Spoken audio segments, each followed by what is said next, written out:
Efésios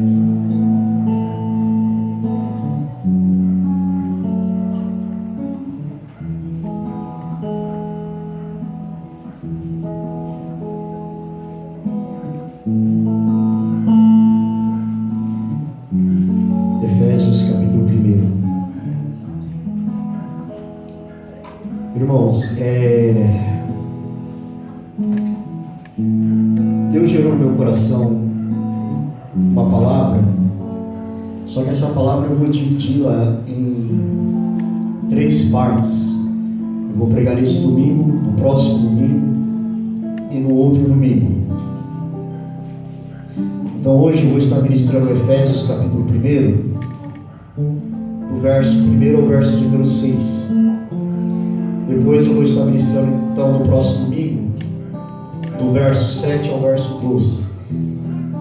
E no terceiro domingo, no verso 12 ao verso 13, verso 14.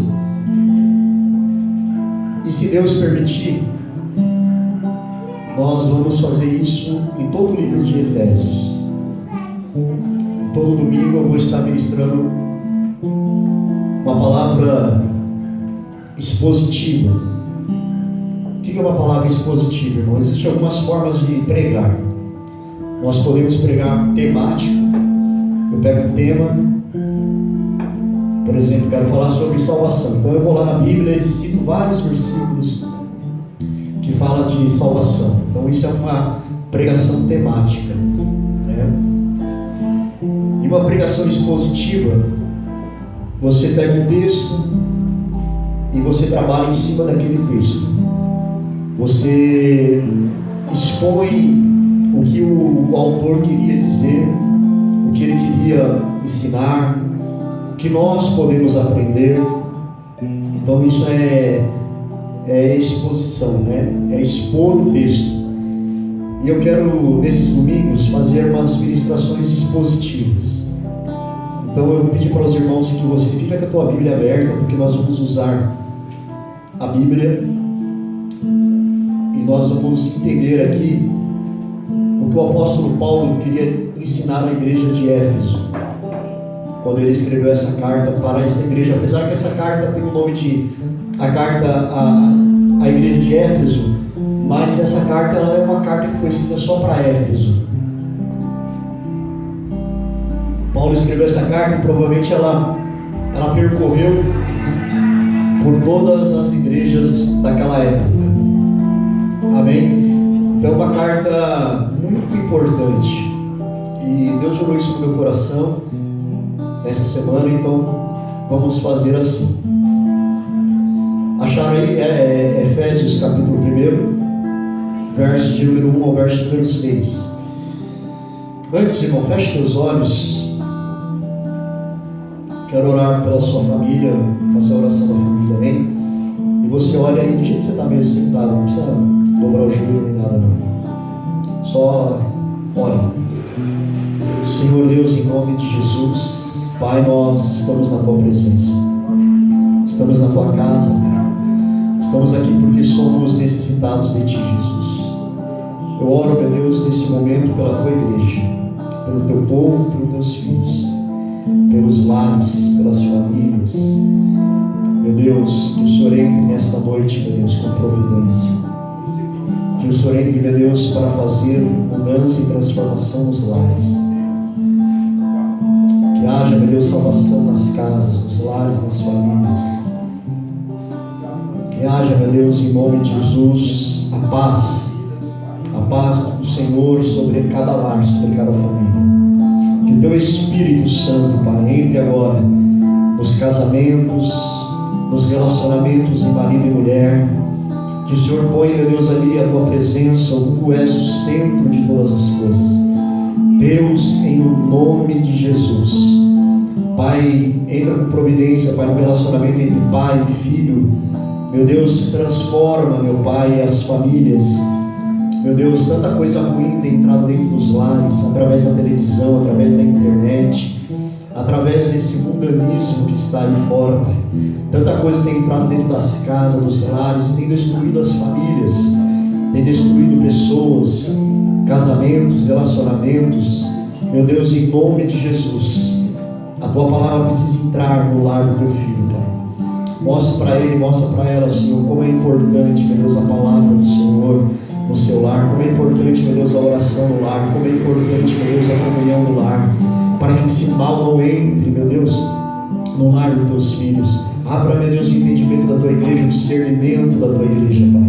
É que eu lhe peço em nome de Jesus. Amém. Amém. Irmãos, acharam aí? Vamos ler juntos.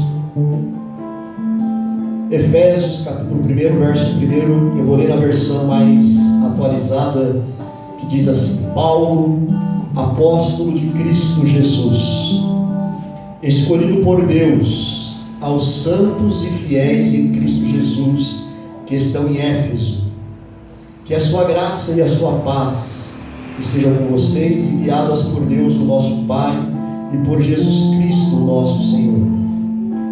Como louvamos a Deus, o Pai de nosso Senhor Jesus Cristo, que nos abençoou com todas as bênçãos do céu, por pertencermos a Cristo. Muito antes de criar o mundo, Deus nos escolheu para pertencermos a Ele.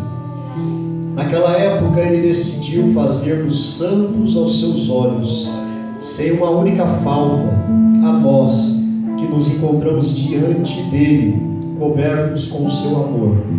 O seu plano imutável sempre foi adotar-nos em sua própria família, por meio de Jesus Cristo, pois esse era o seu propósito e a sua vontade.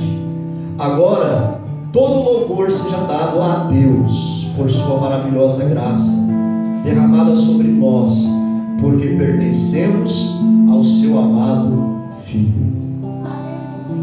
Eu vou ler agora a mesma passagem, irmão, numa outra versão, para que os irmãos possam ter várias versões aí, e depois eu vou ler uma terceira.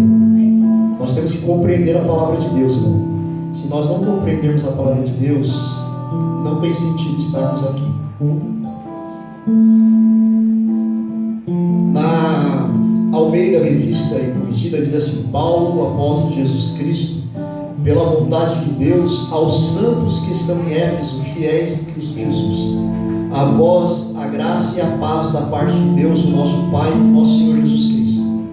Bendito Deus, o Pai de nosso Senhor Jesus Cristo, o qual nos abençoou com todas as bênçãos espirituais nos lugares celestiais em Cristo, como também nos elegeu nele antes da fundação do mundo, para que fôssemos santos e irrepreensíveis diante dele em amor, e nos predestinou para filhos de adoção por Jesus Cristo, para si mesmo, segundo o beneplácito de sua vontade, para o louvor e a glória da sua graça, pela qual nos fez agradáveis assim no amado. Essa é uma linguagem um pouco mais formal, né? Então nós temos um entendimento da palavra do Senhor. Queridos, Paulo, quando escreveu essa carta foi escrita por volta do ano 60 da primeira era da igreja. E Paulo, quando escreveu essa carta, presta atenção, irmãos, eu quero que vocês hoje prestem bem atenção, por favor. Quando Paulo escreveu essa carta, ele estava preso. Era a primeira prisão de Paulo. Mais alguns anos à frente, Paulo seria morto. E Paulo, como estava preso, ele escreveu aquelas cartas da prisão, e uma das cartas da prisão é essa. E quando Paulo escreve essa carta, nós vamos, se Deus permitir, estudar essa carta toda, você vai perceber que Paulo ele não faz nenhuma advertência à igreja por erros. Ele não está corrigindo erros da igreja. Não tem nenhuma correção de erros aqui, como tem, por exemplo, em Coríntios, 1ª, 2ª Coríntios. Paulo escreve para corrigir erros da igreja, heresias, para rebater heresias. Na carta para a igreja de Éfeso não tem nem correção de erros de comportamento e nem heresias. Não, Paulo não escreveu essa carta por esses propósitos, que na maioria das vezes era o propósito de Paulo escrever uma carta. Tem um erro, eu preciso corrigir esse erro. Paulo era pastor, então ele precisava corrigir os erros da igreja. Na carta de Éfeso não é isso que está acontecendo. Paulo está escrevendo essa carta, e o propósito de Paulo, imediato de Paulo escrever essa carta, ele se encontra aí no primeiro capítulo mesmo, versos de número 15 e versos de número 17. Quer ver? Diz assim: peço que o Deus de nosso Senhor Jesus Cristo, o glorioso Pai, lhe dê o espírito de sabedoria e de revelação no pleno conhecimento dele. Então o verso 16 diz: não deixe de dar graça por vocês, mencionando-os em minhas orações. Peço que o Deus de nosso Senhor Jesus Cristo, o glorioso Pai, lhes dê o espírito de sabedoria e de revelação no pleno conhecimento dele. Então Paulo, ele queria que a igreja de Éfeso, a qual Paulo havia fundado essa igreja e foi pastor dessa igreja por cerca de 2 anos, e agora então ele está preso, ele quer que essa igreja tenha o seu entendimento ampliado sobre as coisas de Deus. Ele quer que a igreja conheça revelações de Deus. Muito provável, irmãos, os teólogos vão dizer isso, que Paulo, no momento da prisão, na busca da oração, na busca da consagração da vida, Deus revelou a Paulo coisas tremendas. E então Paulo escreve a igreja de Éfeso, e Paulo quer então mostrar para a igreja o que foi que Deus fez pela igreja, pela vida do homem. Então Paulo vai escrever esse primeiro capítulo, e esses versos todos que eu dividi em 3 partes, ele é um único parágrafo. Se os irmãos perceberem, você não vai ter ponto final. É um único parágrafo, do verso 1 ao verso de número 14, é um único parágrafo. Ou seja, é um hino de adoração a Deus, porque Paulo teve a revelação de Deus sobre coisas tremendas. Ele queria mostrar para a igreja, revelar à igreja o que é que Deus fez por nós. E Paulo também está escrevendo essa carta à igreja de Éfeso. E essa igreja era uma igreja, essa cidade, aliás, de Éfeso, é uma cidade muito próspera. Havia ali no meio dessa cidade um grande templo de uma deusa dos Éfesos, chamada Diana. E essa cidade gerava muito lucro em torno da religião que existia ali naquele lugar. Então era um povo de condições financeiras, né? E Paulo então está escrevendo essa carta para esta igreja que está no meio desse povo, e ele quer mostrar para essa igreja as riquezas que a igreja possui por nós pertencermos a Cristo. Esse é o propósito de Paulo. Ele quer revelar para a igreja as riquezas verdadeiras para o cristão. Então Paulo ele começa escrevendo essa carta, e a intenção dele é que a igreja compreendesse melhor as dimensões do propósito eterno de Deus, a sua graça, para que eles pudessem valorizarmos o que precisa ser valorizado. Então Paulo escreve esses versículos, esses primeiros versículos, para demonstrar para a igreja quais são os benefícios que os cristãos possuem por estarmos em Cristo. E é esse o objetivo que eu quero trazer para a igreja também, que nós venhamos entender qual é o benefício que eu tenho por estar servindo a Cristo. O que Deus fez por mim, o que Deus fez por você. Qual a importância de nós sabermos disso. Então, no capítulo 1 aí, no verso número 3, nós vamos começar aqui a entender esse capítulo, esses versículos. antes disso, no verso número 3, eu quero dizer para os irmãos no verso 1, Paulo ele faz o início de toda a carta, né? Ele se apresenta, ele diz quem é o remetente da carta, né? É o apóstolo Paulo, né? Então ele fala, Paulo, apóstolo de quem? De Jesus Cristo.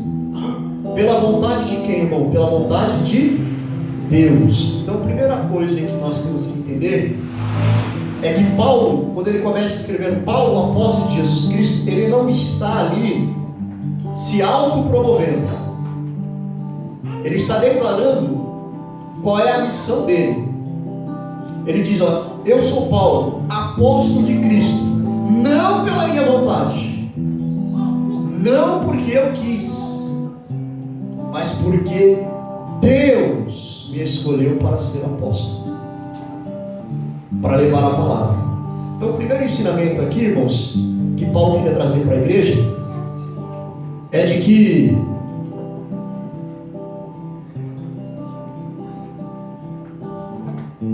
o seu ensinamento, a sua liderança, o seu chamado foi de Deus, não foi do homem, não foi da vontade humana.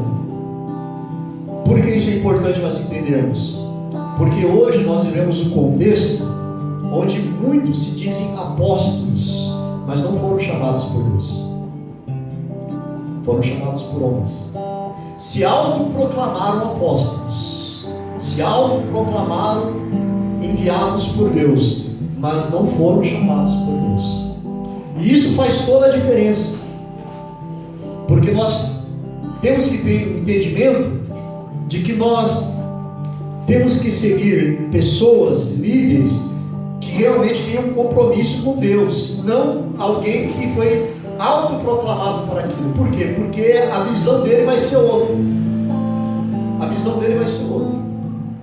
Não vai ser visão do reino, não vai ser visão de igreja, não vai ser visão de salvação, de libertação. Não, vai ser outra. É o que nós vemos hoje acontecer. É o que nós vemos hoje acontecer. Os autoproclamados apóstolos de Cristo, eles não têm compromisso com as pessoas, não têm compromisso com a igreja, não têm compromisso com Deus, e não têm compromisso com a verdade da palavra. Os interesses deles vêm em primeiro lugar. Então Paulo está querendo aqui mostrar, porque isso aí não é novo, isso aí já acontecia na época de Paulo. Já tinha surgido os falsos apóstolos, os falsos mestres, com outros interesses, tinha surgido. Então Paulo está dizendo, olha, eu sou apóstolo, mas não porque eu quis, mas Deus me chamou. Ele está dando a sua credencial. E depois ele escreve para quem é essa carta, né? Ele diz, aos santos que estão em Éfeso, fiéis em Cristo Jesus. Primeira colocação aqui, irmão. Quando Paulo fala aos santos que estão em Éfeso, ele está dizendo que essa carta é para quem? Para a igreja. Igreja. Pastor, então o que é ser santo dentro da igreja? É quem não é? É quem não peca? É isso? Porque muitas pessoas têm essa visão. Ah, eu sou santo porque eu não erro, porque eu não peco. Querido, santo que Paulo está dizendo aqui, não é a pessoa que não erra e não peca, porque o único que pisou nessa terra que não errou e não pecou, o nome dele é Jesus Cristo de Nazaré. De lá para cá todos erraram e todos pecaram. O santo que Paulo fala aqui, aos santos que estão em Éfeso, ele está dizendo aqueles que foram chamados por Deus e separados para servir a Deus, ou seja, aqueles que fazem parte do corpo de Cristo, não os perfeitos, não aqueles que não erram, não, mas aqueles que foram chamados para fazerem parte da igreja de Cristo e para fazerem parte da obra do Senhor nessa terra. E não é só aqueles que foram separados para Deus, porque ser santo é ser separado para Deus, para um propósito, não só isso, mas também aqueles que são fiéis em Cristo Jesus. Sabe por que ele fala isso? Santos e fiéis, porque muitas vezes nós podemos ser separados por Deus, mas não sermos fiéis a Deus. E o crente, essa frase não é minha, essa frase é de João Calvino. Calvino diz assim, ó: todo santo é fiel, e todo aquele que é fiel é santo. Ou seja, todo santo, ele é crente em Jesus Cristo e fiel a Jesus Cristo. Não dá para ser santo sem ser crente em Jesus Cristo. Então, meu querido, uma coisa está ligada à outra. A separação que nós temos que fazer da nossa vida do pecado e do mundo está ligado em nós estarmos ligados em Cristo, fiéis a Ele, juntos a Ele, unidos a Ele. Uma coisa não separa da outra. Então, eu sou santo quando eu estou na fidelidade, quando eu estou cumprindo o que Deus pede para eu fazer. E o inverso também é verdadeiro. Então vamos lá para o verso número 3. O apóstolo Paulo começa dizendo assim: bendito seja Deus, o Pai de nosso Senhor Jesus Cristo, não é isso? Bendito seja o Deus e Pai de nosso Senhor Jesus Cristo, que nos abençoou com todas as bênçãos espirituais nas regiões celestiais. Desse versículo nós podemos tirar 3 lições. 3 lições desse versículo. Primeira lição que nós podemos tirar desse versículo: Deus é a fonte de todas as bênçãos. Aleluia! Deus é a fonte de todas as bênçãos. E quando eu digo Deus aqui, eu estou falando do Deus Pai, do Deus Filho e do Deus Espírito Santo. Porque não são três deuses, é um único Deus em 3 pessoas diferentes. Amém? Então, onde está a fonte de todas as bênçãos? Em Deus. Em Deus. Em Deus. E esses versículos que eu separei de hoje, do verso 1 ao verso de número 6, vai falar exatamente das bênçãos que o Pai nos concede. Do verso 7 ao verso 12, eu vou falar depois, no outro domingo, das bênçãos que o Filho nos concede. E no último, eu vou falar das bênçãos que o Espírito Santo nos concede. Então hoje nós estamos tratando especificamente da bênção que o Pai nos concede. Então a fonte da bênção do ser humano não está em outro lugar a não ser em Deus. Deus. É Ele que nos abençoa. É Ele que tem a resposta para o coração do ser humano. É Ele que tem o refrigério para a alma do ser humano. É nele. Nós podemos querer, o homem pode querer procurar esse refrigério em qualquer outro lugar, não vai encontrar. Porque ele só vai encontrar o refrigério para a sua alma e a resposta para o seu coração quando ele estiver ligado em Deus. Ligado em Deus. A outra verdade que nós podemos tirar desse versículo é de que Deus nos abençoa com todas as bênçãos que está escrito na tua Bíblia. Espirituais. Então Paulo queria mostrar para a igreja de Éfeso que as bênçãos espirituais que Deus tem para nós são superiores do que as bênçãos materiais. Ele não está anulando as bênçãos materiais, não é isso, mas ele está querendo dizer para a igreja: você tem que buscar as bênçãos espirituais.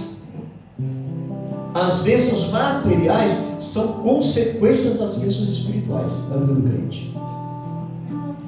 O que é que nós temos visto hoje? O inverso. O inverso.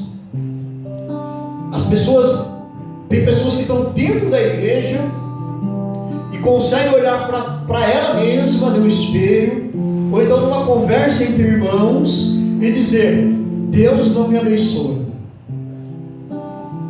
Deus não me abençoa. Eu não sou um abençoado de Deus.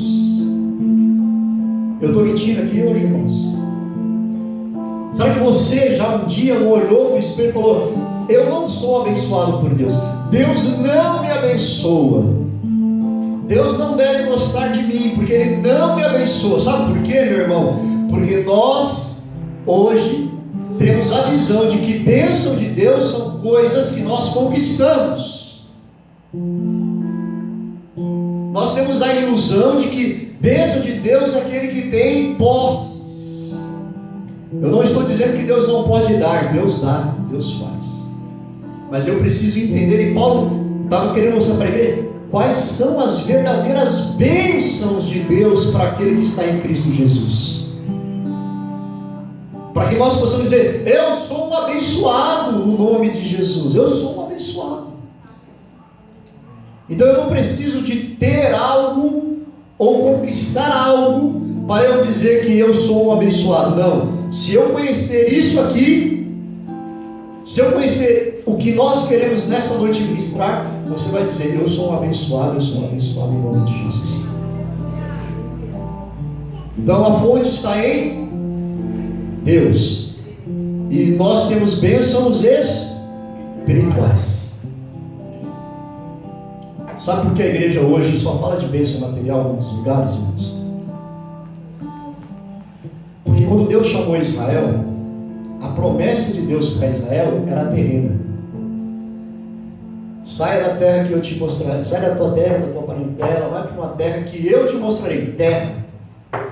Daquela terra eu te farei uma grande nação, tu será próspero. Olha para o céu, conta as estrelas, não pode contar, assim será a tua descendência. Olha a areia do mar, podes contar, não podes contar, assim será a tua descendência. Terra, aqui, neste lugar.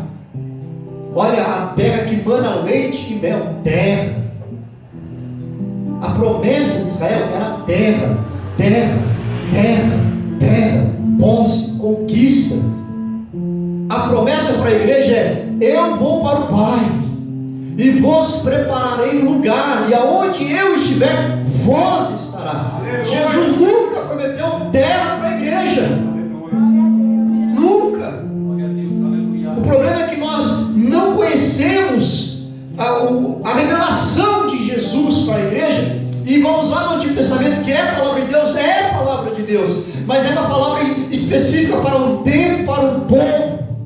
Não é para hoje. Muitas vezes o que nós tiramos do Antigo Testamento são exemplos, são ensinamentos que podemos aplicar na nossa vida, mas não podemos querer viver como eles viveram e ter o que eles tiveram, porque a promessa de Israel era terra, e a promessa da igreja é céu. São bênçãos celestiais. Isso, por que isso vai me ajudar? Vai te ajudar, irmão, porque você vai ter mais ânimo para caminhar. Mais ânimo, porque você não vai ficar pautando a tua vida inteira e no ter. Você não vai ficar pautando o teu relacionamento com Deus em ter ou não ter, como muitas pessoas pensam hoje. E quando eu digo aqui, eu não estou só dizendo coisa material, não, carro, casa, dinheiro, viagem, não é só isso não. Muitas vezes tem pessoas que estão pautando a sua fé por curas, por milagres, por manifestações espirituais. E então se não acontece, então aquele lugar não serve, ou então alguma coisa está errada, a minha vida está errada. Não, você precisa conhecer quais são os benefícios que nós temos por estarmos em Cristo Jesus, o que Deus realmente fez por nós.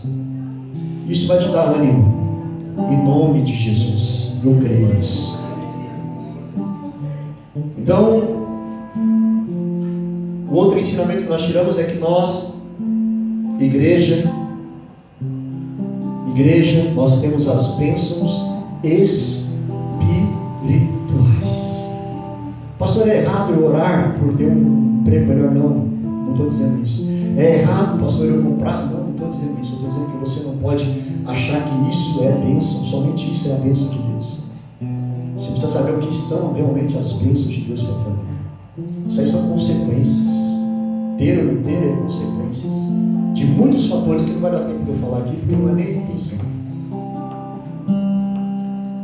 Eu já te falei qual é a natureza da bênção, não falei? A natureza da nossa bênção é espiritual. Espiritual. Agora, aonde estão essas bênçãos? Está aí no verso número 3. Aonde estão?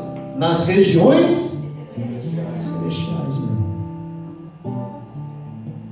Nas regiões celestiais. Mais uma vez, as Essas bênçãos espirituais não estão na esfera humana, na esfera terrena. Elas são de uma esfera superior. São bênçãos nas regiões celestiais. É o que nós temos, irmão. A nossa bênção, a nossa vitória não está aqui. Ela está nas regiões celestiais.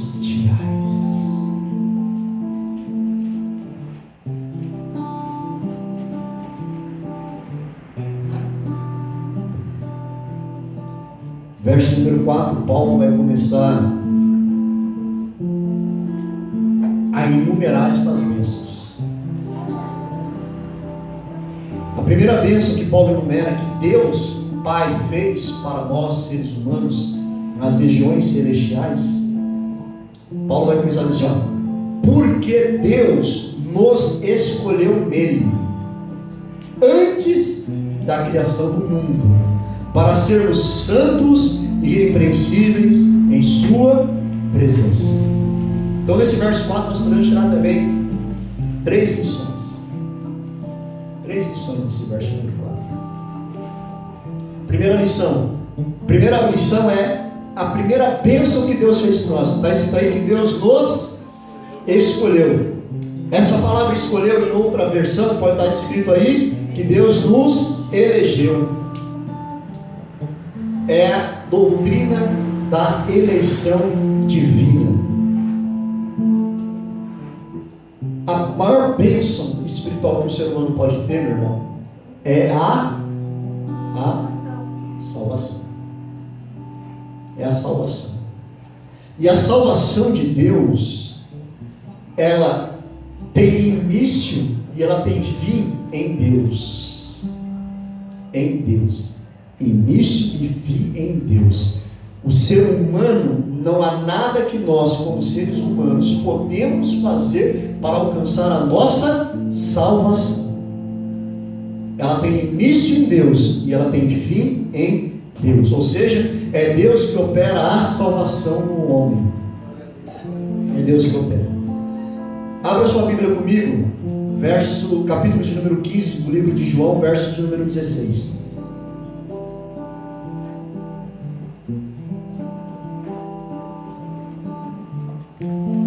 Ou então anota aí que tiver anotando e depois lê.